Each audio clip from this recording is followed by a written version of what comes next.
જય શ્રી કૃષ્ણ. કુરુક્ષેત્રની યુદ્ધ ભૂમિમાં ભગવાન શ્રી કૃષ્ણ હવે અર્જુનને ધીમે ધીમે જીવનનું સૌથી ઊંડું જ્ઞાન આપી રહ્યા હતા.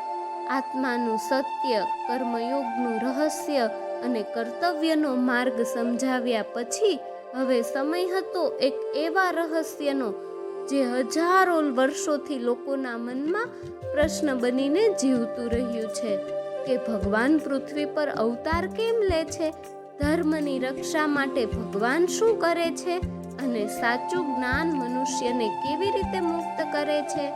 આ છે શ્રીમદ ભગવદ્ ગીતાનો અધ્યાય 4 જ્ઞાન કર્મ સંન્યાસ યોગ.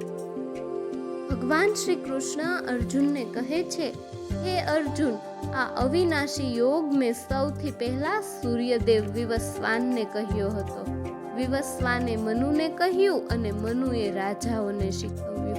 આ રીતે આ યોગ પેઢી દર પેઢી ચાલતો રહ્યો, પણ સમય જતાં આ મહાન જ્ઞાન દુનિયામાંથી ધીમે ધીમે લુપ્ત થઈ ગયું.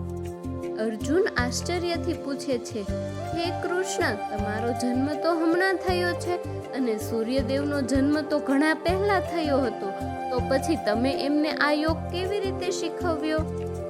ભગવાન શ્રી કૃષ્ણ સ્મિત કરીને કહે છે, હે અર્જુન, તું અને મેં ઘણા જન્મ લીધા છે. ફરક માત્ર એટલો છે કે તને એ યાદ નથી, પણ મને બધું યાદ છે. હું અજન્મા છું, અવિનાશી છું. તેમ છતાં જ્યારે જ્યારે ધર્મની હાનિ થાય છે અને અધર્મ વધે છે, ત્યારે હું પૃથ્વી પર અવતાર લઉં છું. યદા યદા હિ ધર્મસ્ય ગ્લાનિર્ભવતિ ભારત. સાધુઓની રક્ષા માટે, દુષ્ટોના વિનાશ માટે અને ધર્મની પુનઃસ્થાપના માટે હું દરેક યુગમાં અવતાર ધારણ કરું છું. ભગવાન શ્રી કૃષ્ણ કહે છે, હે અર્જુન, મારા જન્મ અને કર્મ દિવ્ય છે. જે મનુષ્ય એને સાચા અર્થમાં સમજી લે છે એ મૃત્યુ પછી ફરી જન્મ લેતો નથી, પણ મને પ્રાપ્ત કરે છે. હે પાર્થ, જે ભાવથી લોકો મને ભજે છે, હું પણ એમને એ જ રીતે સ્વીકારું છું. બધા લોકો અલગ અલગ માર્ગે ચાલે છે, પણ અંતે બધા રસ્તા મારી પાસે જ આવે છે. ભગવાન શ્રી કૃષ્ણ હવે કર્મનું સૌથી ઊંડું રહસ્ય સમજાવે છે. કર્મ શું છે, અકર્મ શું છે અને વિકર્મ શું છે. આ વાતમાં મોટા મોટા જ્ઞાની પણ મૂંઝાઈ જાય છે. હે અર્જુન, જે મનુષ્ય કર્મમાં અકર્મ જુએ છે અને અકર્મમાં કર્મ જુએ છે, એ જ સાચો બુદ્ધિમાન છે. જે મનુષ્ય ફળની ઈચ્છા છોડીને કર્મ કરે છે, જેનું મન શાંત છે અને જે દરેક કર્મ ભગવાનને અર્પણ કરે છે, એ કર્મ કરીને પણ કર્મના બંધનમાં બંધાતો નથી. ભગવાન શ્રી કૃષ્ણ કહે છે, આ દુનિયામાં ઘણા પ્રકારના યજ્ઞ છે.